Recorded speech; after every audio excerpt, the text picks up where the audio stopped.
Nous vivons dans un temps où nous avons beaucoup de choix dans la vie. Vraiment beaucoup. Des choix que la plupart des gens autour du monde n'auront jamais. Des choix auxquels nos grands-parents n'auraient même pas rêvé. Des choix. Nous avons toutes sortes de choix dans la vie. Mais parfois, avoir trop de choix peut se retourner contre nous. Avoir trop de choix, parfois, peut nous paralyser. En fait, avoir trop de choix cause de la confusion dans l'esprit de certains. Avoir trop de choix peut nous déconcerter, et je sais avec certitude que certaines personnes sont perplexes face à un choix. C'est comme le cheval qui est mort entre deux balles de foin parce qu'il ne pouvait décider laquelle manger en premier. Cette confusion face au choix est résumée par les paroles du grand Yogi Berra quand il dit que quand sur la route vous vous trouvez face à une fourche, prenez-la. C'est un peu plus positif que ces gens négatifs et pessimistes et confus comme Woody Allen. Woody Allen a dit que plus que jamais dans l'histoire, l'humanité se trouve face à la croisée des chemins. Une route mène au désespoir, le désespoir complet, et l'autre mène à l'annihilation. Prions d'avoir la sagesse de faire le bon choix. La Bible, en fait, dès le tout début, nous donne deux choix. Mais ces deux choix sont présentés avec un avertissement clair des conséquences de chaque possibilité. Depuis le début de l'histoire dans le jardin d'Éden, tout du long jusqu'aux révélations bibliques à la fin du livre, Dieu dit, vous avez deux choix. Soyez certains de faire le bon. Voici les conséquences. Soyez très sages. Vous et moi savez que la vie elle-même est remplie d'exemples de gens qui ont fait les mauvais choix et ils en payent les conséquences. Quand Dieu a donné un choix à Adam et Ève dans le jardin d'Éden, il leur a dit, vous pouvez manger de tous ces arbres. Celui-là, vous ne devez pas y toucher, mais au moment où vous en mangerez, vous mourrez spirituellement. Et nous savons tous quelles ont été les conséquences. Et nous sommes héritiers du mauvais choix. Parce que nous avons tous hérité de l'ADN de vouloir prendre le mauvais chemin. Dans son discours d'adieu, Moïse s'adressait au peuple de Dieu au moment où il s'apprêtait à entrer dans la terre promise et il a dit, assurez-vous de choisir le bon chemin. Si vous obéissez au Seigneur votre Dieu, vous serez bénis. En fait, à travers Moïse, Dieu exhortait son peuple et il exhorte tout le monde dans toutes les générations depuis lors. Je mets devant vous une bénédiction et une malédiction. Qu'allez-vous choisir? Lequel des deux allez-vous choisir? S'il vous plaît, choisissez avec sagesse. Dieu se tient les bras ouverts comme représentés, les bras étendus sur la croix et disant « Je vous accueille, choisissez la bonne voie ». Aujourd'hui, on nous présente un jeune homme en Matthieu 19. À beaucoup d'égards, c'est un jeune homme extraordinaire. Il n'était pas quelqu'un d'ordinaire, il était un jeune homme peu commun. Et quand il est venu voir Jésus, elle lui a demandé ce qu'il devait faire pour hériter le ciel, pour réussir à aller au ciel, pour hériter la vie éternelle, Jésus lui donne un choix. Tristement, au verset 22, nous voyons qu'il fait le mauvais choix, et c'est pourquoi la Bible dit qu'il s'en est allé tout triste. Il est parti plein de tristesse. Il a fait le mauvais choix et il le savait. Il le savait et c'est pourquoi il était si déprimé quand il a quitté la présence de Jésus. La Bible nous dit que cet homme était riche. Elle nous dit que cet homme était un homme religieux. Il était un homme moral. Vous dites, que voulez-vous de plus? Oh! Mais c'était un homme insatisfait, il était vide à l'intérieur, il n'avait pas de repos avec tous les problèmes de la vie, les choses importantes de la vie, tout ce qui a de l'importance dans la vie, tous ces rituels religieux ne lui avaient pas donné la paix du cœur. Toutes ces richesses et ces possessions matérielles ne lui assuraient pas le pardon des péchés. Toute sa connaissance ne le libérait pas d'une conscience brûlante de culpabilité. Tous ses efforts ne pouvaient lui donner l'assurance qu'en fermant les yeux pour mourir, il irait au ciel avec Jésus. Et donc, il est venu voir Jésus et a dit, je veux le dire avec mes propres mots, ok? C'est une traduction Youssef. Comment puis-je avoir la certitude que quand je fermerai mes yeux dans la mort, j'aurai l'éternité dans le ciel? La plupart des gens qui ne connaissent pas Dieu, quand il n'y a plus d'agitation et qu'ils sont tout seuls, pas au dehors quand ils font la tête et veulent donner l'impression qu'ils s'amusent, mais tout seuls, quand ils y voient clair et qu'ils regardent vraiment dans le miroir de la vie, quand ils permettent à la voix de leur conscience de leur parler, ils savent au plus profond d'eux-mêmes qu'ils vivent dans la rébellion contre le Dieu saint. Ils le savent. Je le savais quand j'étais en rébellion contre ma famille, en rébellion contre mes parents, en rébellion contre Dieu. Je le savais quand j'étais tout seul. Je le savais. Tout au fond de moi, il y avait une conscience coupable brûlante. Pourquoi? Parce que ils n'ont pas la paix avec Dieu, ils n'ont pas la paix à l'intérieur. Et ils le savent. Quand ils mettent de côté toute la rhétorique et ils mettent de côté toute la politique et ils mettent de côté tous les débats et les luttes, ils mettent de côté tous les arguments et toutes les discussions enflammées, ils n'ont pas la paix au-dedans. Mais même avant que Christ ne vienne dans le monde, cette question avait toujours harcelé l'humanité. Toujours. La question de la vie, de la mort et de l'éternité, ces questions avaient toujours harcelé l'humanité. Avant que Jésus ne vienne du ciel sur la terre. En fait, la mythologie grecque nous raconte une histoire sur le fait que cette question harcelait cette génération-là aussi. Selon la mythologie grecque et la mythologie romaine, Aurore, la déesse de l'aube, était tombée amoureuse d'un homme mortel appelé Titon. Quand Vénus proposa d'offrir à Aurore quoi qu'elle lui demande pour le bien de cet homme mortel, son amoureux, Aurore demanda qu'il ne meure jamais. Et son vœu fut exaucé. Ah, mais parce que Aurore oublia de demander que Titon reste toujours jeune, Titon devint vieux et décrépit. Au lieu d'être une bénédiction, ce fut une malédiction, avec une dégénération perpétuelle. Et c'est pourquoi Jésus a été très clair avec ce jeune et riche dirigeant, cet homme religieux, qu'il n'y a qu'un seul chemin qui peut le mener au paradis. Il n'y a qu'un seul chemin pour avoir la paix avec Dieu. Il n'y a qu'une seule façon d'avoir la paix du cœur, ici et maintenant et pour l'éternité. Il n'y a qu'une seule façon. Vous voyez, la question du jeune homme est vraiment la question que des millions de gens tout autour du monde posent. Combien d'efforts cela va-t-il me demander pour pouvoir aller au ciel? Combien d'argent cela va-t-il me coûter? Combien d'activités religieuses suis-je supposé pratiquer quotidiennement ou chaque semaine ou chaque mois? Quelle formule dois-je mettre en œuvre dans la vie? Quelle obligation ai-je besoin de remplir afin de réussir à aller au ciel pour être sûr d'avoir le paradis aujourd'hui et maintenant?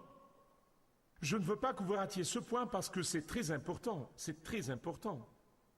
Il y a une pensée dominante dans cette question. Je en grande lettre capitale. Qu'est-ce que je dois faire? Qu'est-ce que je peux faire? Comment est-ce que je peux gagner la vie éternelle? Comment puis-je gagner mon billet pour le ciel? Comment puis-je payer ma vie éternelle? Comment est-ce que je peux expier mes péchés dont je sais qu'ils me brûlent il me brûle à l'intérieur. Comment est-ce que je peux avoir la clé ou la formule ou le secret pour aller au ciel? Vous savez que dans notre société, nous sommes bombardés de sujets tels que le secret du bonheur et la clé pour ceci et la formule pour cela. J'ai regardé il y a des années comment un petit malin disait, vous savez, venez à mon séminaire, payez $100 et je vous montrerai comment on devient riche. Et boum, des milliers de gens s'enregistrent, juste comme ça. Et le seul qui devient riche, c'est le conférencier. La vérité est plus simple que ce que vous pensez. Pas de secret, pas de recette miracle, pas de formule, pas de clé, non. La vérité est très simple, elle l'est vraiment. Mais il y a quelque chose ici que je veux que vous notiez. Écoutez, si vous ne voyez pas le sens de l'humour de Jésus, dans les récits de l'Évangile, c'est que vous ne le lisez pas bien. Je vais vous aider. Il y a plein de choses drôles que Jésus dit et que les gens sautent.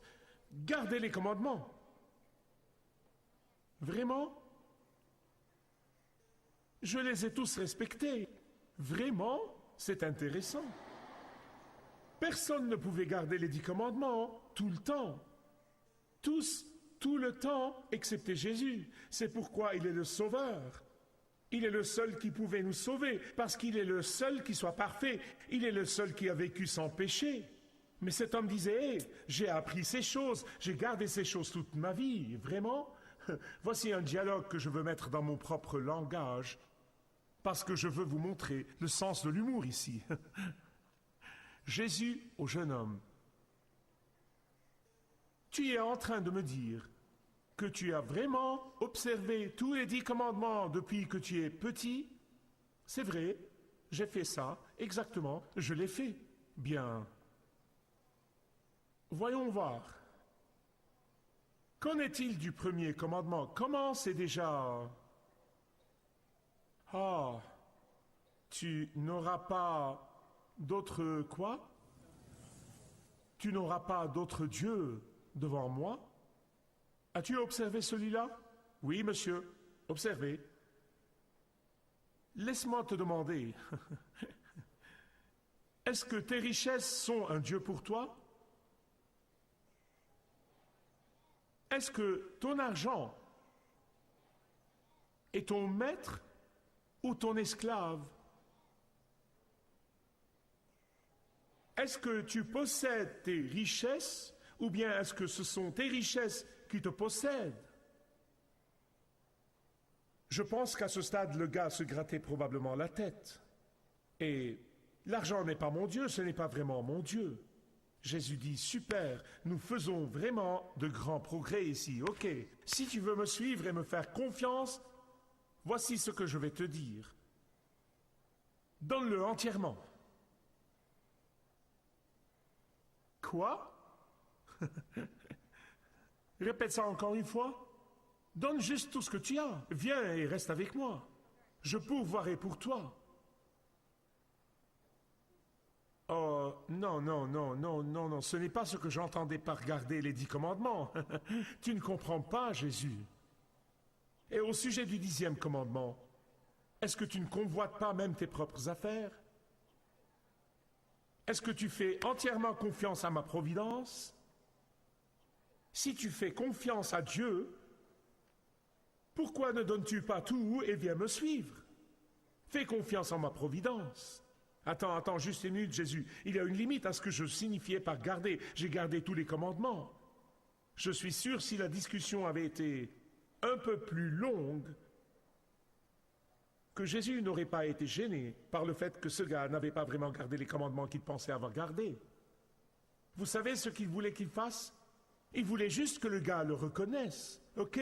Reconnais juste que tu ne les as pas observés. C'est tout ce qu'il veut que nous fassions. C'est juste ce qu'il voulait qu'il fasse. Et alors, cet homme a dit, je ne reconnais rien. Je n'admets rien. Je ne me repens de rien. Je ne confesse pas cela. Bien-aimés, laissez-moi vous demander, où mettez-vous votre confiance? Où est votre sécurité? Est-ce en votre capital? Est-ce en votre portfolio? Est-ce en vos observances religieuses et combien méticuleux vous êtes dans leur application? Est-ce dans votre propre succès? Est-ce dans votre propre bonté, je suis bon à ma manière? Faire confiance en ces choses va seulement avoir un effet, et c'est de renforcer votre orgueil. C'est ce que ça va faire. Faire confiance en quoi que ce soit d'autre que la mort et la résurrection du Seigneur Jésus pour vous conduire au ciel va simplement renforcer votre orgueil. Et l'orgueil va toujours vous tenir éloigné du ciel. L'orgueil va toujours vous éloigner du ciel parce qu'un authentique billet pour le ciel doit être scellé par le sang du Christ qui a été versé au calvaire. Qu'est-ce que cela veut dire? Ça veut dire de reconnaître vos péchés. Tout ce qu'il voulait de lui, c'était qu'il reconnaisse le fait qu'il n'avait pas gardé ses commandements, qu'il est un pécheur. Il voulait qu'il s'humilie devant lui. Il voulait qu'il vienne et admette son besoin désespéré d'un sauveur et que seul Jésus-Christ peut le conduire au ciel. Cela veut dire que vous ne regardez à rien comme l'espoir en lequel vous placez votre confiance, pas vos diplômes, pas votre intelligence, pas vos réussites, pas votre... Tout cela est considéré comme des déchets en comparaison du fait de recevoir la vie éternelle. L'orgueil va vous empêcher d'aller au ciel, mais l'humilité va vous donner le ciel sur la terre et le ciel pour l'éternité. Je pensais à l'orgueil et ça m'a fait penser à cette histoire vraie que j'ai lue il y a des années, l'histoire vraie de ce beau, jeune et athlétique étudiant à l'université d'Oxford en Angleterre. Un jour, il est arrivé à l'hôpital avec une douleur sévère dans son genou. Et donc, les docteurs ont immédiatement commencé à travailler, à faire tous les tests. Et finalement, ils ont apporté la nouvelle qu'ils devaient amputer la jambe en dessous du genou afin de pouvoir le sauver. À leur plus grande horreur, le jeune homme a refusé.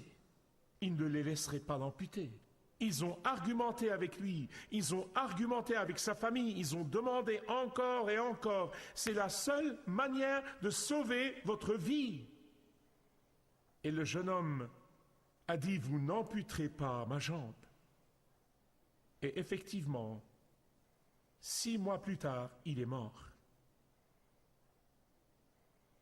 Et les docteurs, en particulier le chirurgien, qui avait vraiment pris ça, il l'avait pris personnellement, il était effondré et il est allé voir la mère en deuil après les funérailles et il a dit, s'il vous plaît, expliquez-moi pourquoi est-ce qu'il a refusé de nous laisser l'amputer, ce qui y aurait certainement sauvé sa vie. La mère, le cœur brisé, a répondu ainsi. Il était si fier de son apparence et de ses capacités athlétiques et de sa renommée qu'il a dit qu'il préférait mourir plutôt que sa jambe soit amputée. Quand Jésus a attesté ce jeune et riche dirigeant, son orgueil était dans ses richesses. L'orgueil du jeune homme était dans son apparence et ses capacités athlétiques. Et quand Jésus a mis ce jeune dirigeant devant un choix, il voulait qu'il fasse le bon choix, mais il ne l'a pas fait. Pourquoi? Parce que la richesse a produit en lui un sens d'autosatisfaction. La richesse a fait naître en lui le sens de son invisibilité. La richesse a produit en lui un sens de sécurité. La richesse a produit en lui l'idée qu'il avait la faveur de Dieu. Certains d'entre vous assis ici disent, Michael, ce n'est pas à moi que tu parles. Je n'ai vraiment pas le moindre sou. Eh bien, alors quelle est la chose qui vous retient d'aller au Christ? Qu'est-ce qui vous retient vraiment de vous humilier dans la repentance et de recevoir son pardon et le don de la vie éternelle? Qu'est-ce qui vous retient de confesser votre incapacité à vous sauver vous-même? Qu'est-ce qui vous retient de vous repentir de vos péchés? Qu'est-ce qui vous retient de reconnaître que seul Jésus peut vous donner la vie éternelle? Qu'est-ce que c'est? Est-ce l'orgueil de l'intellect? Est-ce l'orgueil des idées et de la philosophie? Est-ce l'orgueil de vos propres capacités? Est-ce l'orgueil de ce que vous avez accompli? Pour moi, lorsque j'étais jeune, c'était l'orgueil de m'être rebellé contre mes parents. Je ne voulais pas faire ce qu'ils voulaient que je fasse. Et ça me gardait dans la misère. Dans le cas de cet homme, ses richesses étaient son problème. C'était vraiment la chose qui faisait obstacle, c'était le mur qui l'empêchait de venir à Christ. Mais dans votre cas, ce pourrait être 10 autres choses, 10 choses différentes. Vous savez ce qu'elles sont. Vous savez ce qu'elles sont. Tout au fond, vous savez quelle est votre idole. Vous savez ce qui vous retient de venir à lui. Laissez-moi vous donner un exemple tiré des Écritures. Abraham, selon notre standard, aurait été aujourd'hui plus riche que Warren Buffett. Un milliardaire selon leur standard. Mais vous savez, dans les Écritures, vous ne voyez jamais Dieu dire à Abraham « Donne tous tes biens, donne tous tes biens ». Pas une seule fois, pas une fois. Ah, ce n'était pas la source de son orgueil. Mais quelle était la source de son orgueil? Isaac. C'était Isaac. Et donc, est-ce que Dieu dit à Abraham, prends tout ton argent, donne-le comme il a dit au jeune homme? Non, non, non. Prends Isaac, celui que tu aimes. Oh Dieu, écoutez, je ne comprends toujours pas cela, ok? Je sais que c'était ce qui se faisait à l'époque, au temps d'Abraham, 2000 ans avant le Christ. Donc, Abraham monte là-haut, construit l'autel sur le mont Moria. Il dit, je te donne la source de ma fierté. Rien ne viendra entre toi et moi, Seigneur. Même le plus cher et le plus proche. Que fait Dieu? Qu'est-ce que Dieu est en train de faire là? Il est en train de tester Abraham. Il le testait. Est-ce que je suis le premier dans ta vie, Abraham? Il lui demandait de donner ce qui causait son orgueil. Si ce jeune homme avait dit à Jésus, imaginons probablement, « Ok Seigneur, tu as raison, je sais que c'est la chose qui se tient entre nous deux, je vais tout donner et je vais te suivre. » Je suis presque sûr que Jésus aurait dit, « Non, non, non, ça suffit. Le fait que tu le dises, c'est suffisant. C'est tout ce que je veux entendre.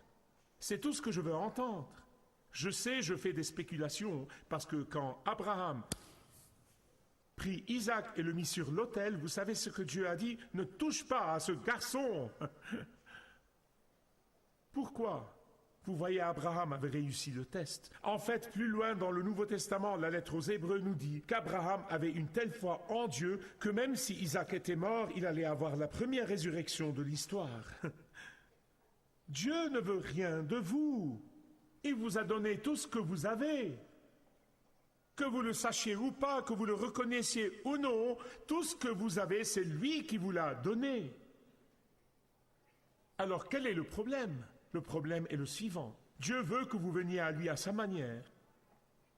Dieu veut que vous veniez à lui selon ses modalités, non selon les vôtres. Vous voyez, quelle que soit la chose qui se tient entre vous et le salut et la vie éternelle, vous devez vouloir la mettre sur l'autel, la placer là, et dire, Seigneur Jésus, je te reçois dans ma vie, et non je vais te rajouter à ma vie pleine de tous les détritus que j'ai acquis, mais tu vas être le numéro 1 maintenant. Vous voyez, Jésus sait quelle idole vous avez dans votre vie, quelle que soit la chose qui vous retient d'aller à lui. Il sait ce que c'est, et je sais très bien que vous le savez aussi. La question ultime est, voulez-vous le déposer et faire complètement confiance à Jésus comme le seul qui peut vous sauver?